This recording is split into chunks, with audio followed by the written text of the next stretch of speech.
Riley Center here at St. Bonaventure is today the Bonnies take on the Yale Bulldogs. St. Bonaventure bringing one of the best backcourts in the nation to the floor. So good to be with you along with Malcolm Huckabee. I'm Eric Gallanty.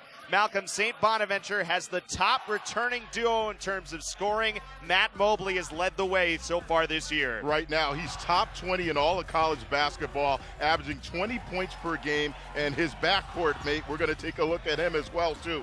I spoke to two NBA scouts that are in the building looking at these two guys. Two of the best guards in all of college basketball are going to be on display this afternoon. Mobley has had to pick up the role because Jalen Adams missed the first 6 games of this season due to an injury. Jalen is back, and when he's on the floor, even if not at 100%, he can play that one spot, slide Mobley over to the 2, and that's the key to their success. Well, he is one of the top point guards in college. They're a completely different team with him out on the court. Early a 7-6 lead for the Bonnies here at the Riley Center. Malcolm Huckabee, Eric Gallanty with you. And 7 points on the board for St. Bonaventure. Already 5 have been points off turnovers. That's their bread and butter. Yeah, and that's a key coming into this game for Yale. That last time out, St. Bonaventure, they had 27 points off of turnovers and a road win against Canisius. So again, anytime you play against St. Bonaventure, you cannot turn the ball over. Close one right now. It's a 1-point game, and part of what's kept St. Bonaventure in it, surviving a little bit of a shooting slump, is their defense and the difference from last season. Yeah, they're just an excellent team. In particular, on the forced turnovers in this game right here, the number really sticks out. 13 points off of turnovers for St. Bonaventure. And that was a concern for Yale coming into this one. Remember, we talked about it, Canisius. They had 27 points off of turnovers, St. Bonaventure. So if you're Yale, you cannot turn the ball over. You saw that number on the bottom of the graphic as an offensive foul called here on the screen on Ieni. It's still the same, third in the A-10 in turnovers created, but this year, St. Bonaventure is converting off of those turnovers. And the reason why, their bigs are very active and they're able to hedge and recover on ball screens, and then they're using their length to get deflections, and that's what they do an excellent job on ball screens, the bigs. Kick into the corner for a 3, which is short from Eric Monroe. Mobley starting the run with Stockard. And a traveling violation called. Saw that little bump, and he almost shuffled that right foot. And really, that's been the offense for St. Bonaventure right now, is points off of turnovers. In their offensive sets, they've really struggled and really been a little sloppy on the offensive side. Shooting just 29% from the floor so far. Monroe, nifty dribbling to get around Adams, fed it inside, and one coming up for Paul Atkinson. Well, that all began with Monroe. That's just a beautiful dribble drive right here. Again, break down the defense. That's a beautiful find. Take the hit and finish. Again, Yale able to execute in their half-court set when they don't turn the ball over, and that's a big-time finish. Paul Atkinson, the first-year player who so far leads the Ivy League, 65% from the floor. Ivy League Rookie of the Week last week for his performances. Bryant at TCU and then against Lehigh. Makes the free throw. It's 25-21 Yale lead, and all of a sudden Yale scored 6 in a row after the Bonnies went on that 10-0 run.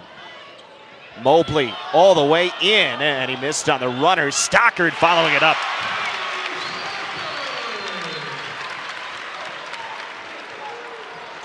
Two-point game again as St. Bonaventure starting to crash on the offensive boards.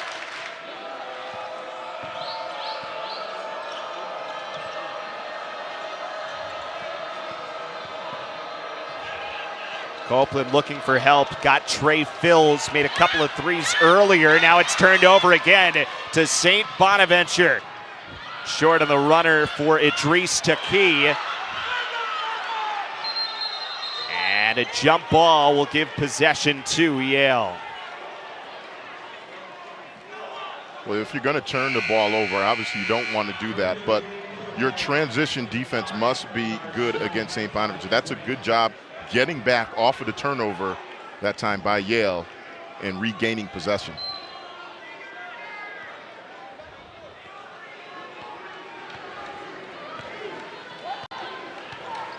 Now 14 turnovers for Yale in this first half.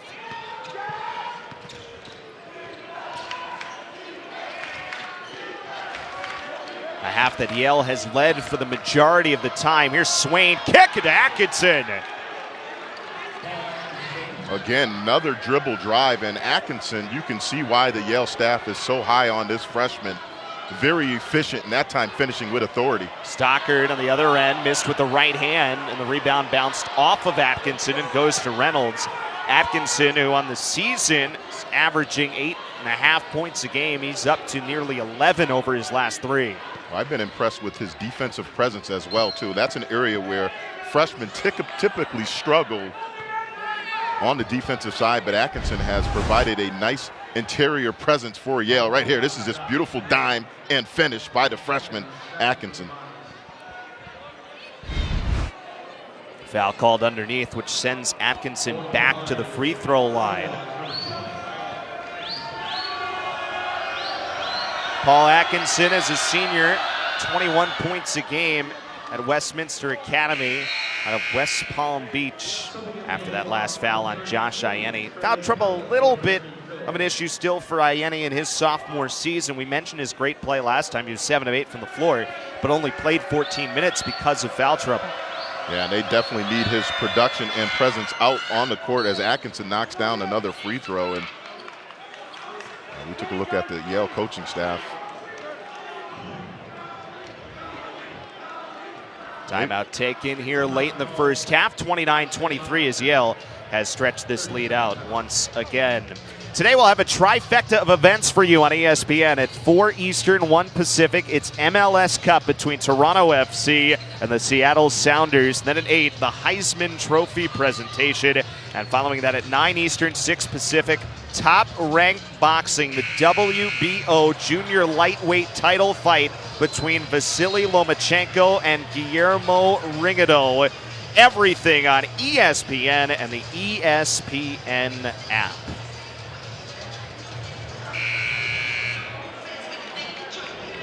So in terms of surviving runs, Malcolm Huckabee, St. Bonaventure, that 10-0 run to make this 21-20.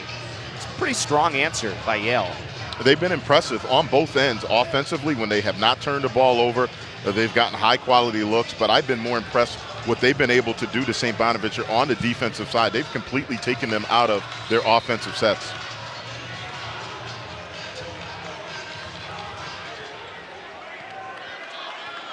Jalen Adams will slowly bring it up the floor. About a 5-second difference, shot clock and game clock here at the end of the first half. Adams against Azar Swain.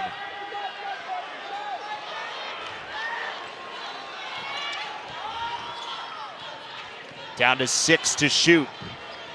Adams rolling in, got home, and the finish. Cuts into a 4-point game, turned over, but it just ends up off of Stockard to Reynolds. And we will go to the break. St. Bonaventure wanted to foul there late, but the Bonnies have cut this to a 4-point game. That's how you want to end if you're St. Bonaventure going into the half with a little bit of momentum. Coming up in the half, we'll take a look at Boston College's big upset of Duke and a look around the rest of the country. 29-25, the Yale lead at the half. Jalen Adams starting to heat up. A triple gives St. Bonaventure its first lead since this was a 21-20 game. Well, this is the reason why there are 2 NBA scouts in the building. They are here to take a closer look at Jalen Adams, and that's what he brings to the table for St. Bonaventure when you're struggling, as they have on the offensive side, and you need a bucket. You go to your star player, and he delivers for them. That's just a better offensive play. Not bad defense that time by Yale, but that is the reason why Adams is one of the best guards in all of college basketball. It's the 3rd foul on Eric Monroe. Adams, an excellent free throw shooter, is good. Complete the 4-point play.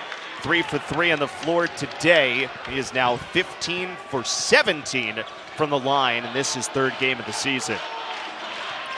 Yale trying to battle back now. They've led for most of this game.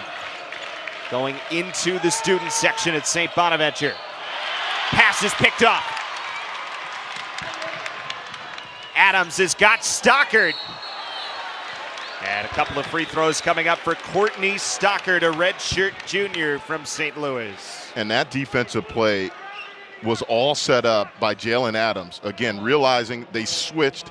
Another guard was down low on a big by Yale. Adams recognized it and came over to help his teammate and was able to come up with the steal. Again, that's a high basketball IQ and a winning play right there by Jalen Adams.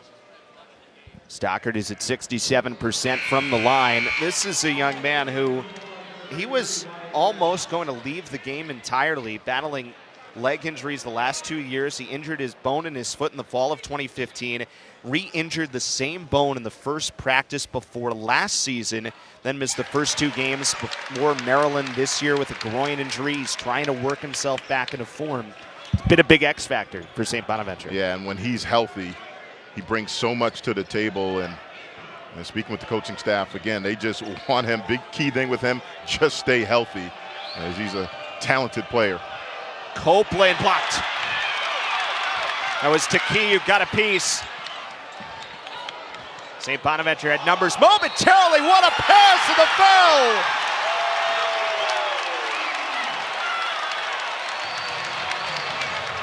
Well, that is the reason why Jalen Adams averaged 20 and 6 assists. This is just beautiful basketball. Behind the back, no look pass, and one. That's a beautiful setup and a big-time move by Jalen Adams to set his teammate up. Idris Taki at the line completes it. So he had a 4-point play earlier with Adams. There's a 3-point play, and all of a sudden, this is an 8-point St. Bonaventure lead.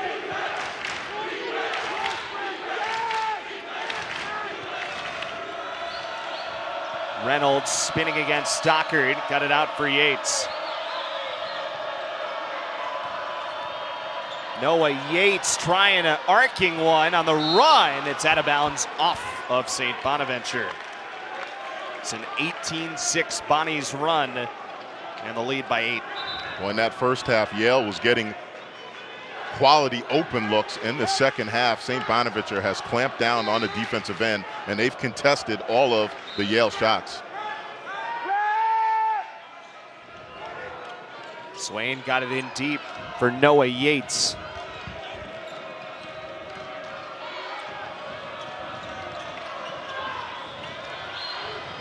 Wyatt, yes, thought about it, but he traveled.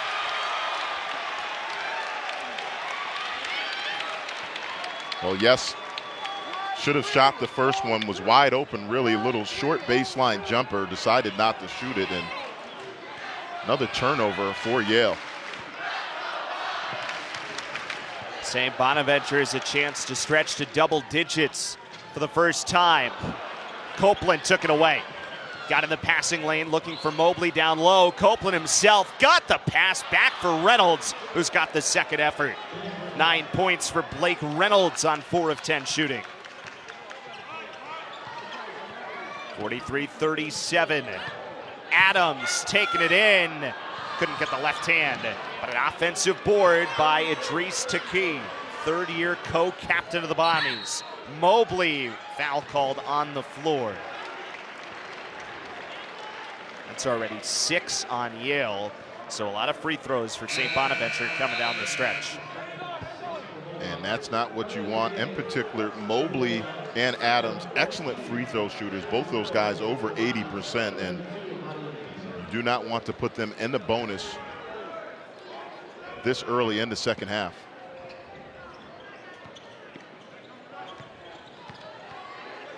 Adams for 3.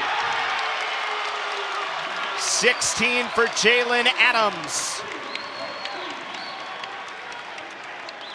Well, if you're Yale, I think you have to start blitzing him on screens, get the ball out of his hands. Copeland got in, and he will go to the line.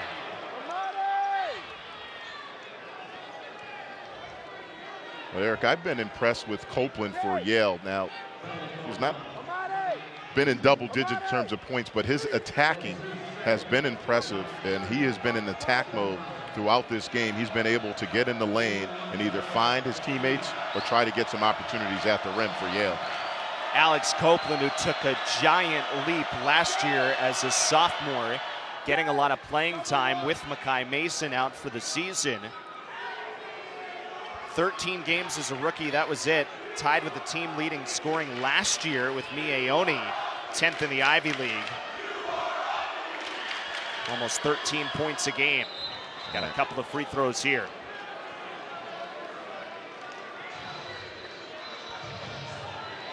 Timeout taken by Yale on the floor. 46-39, the St. Bonaventure lead as the Bonnies try to hold their home court.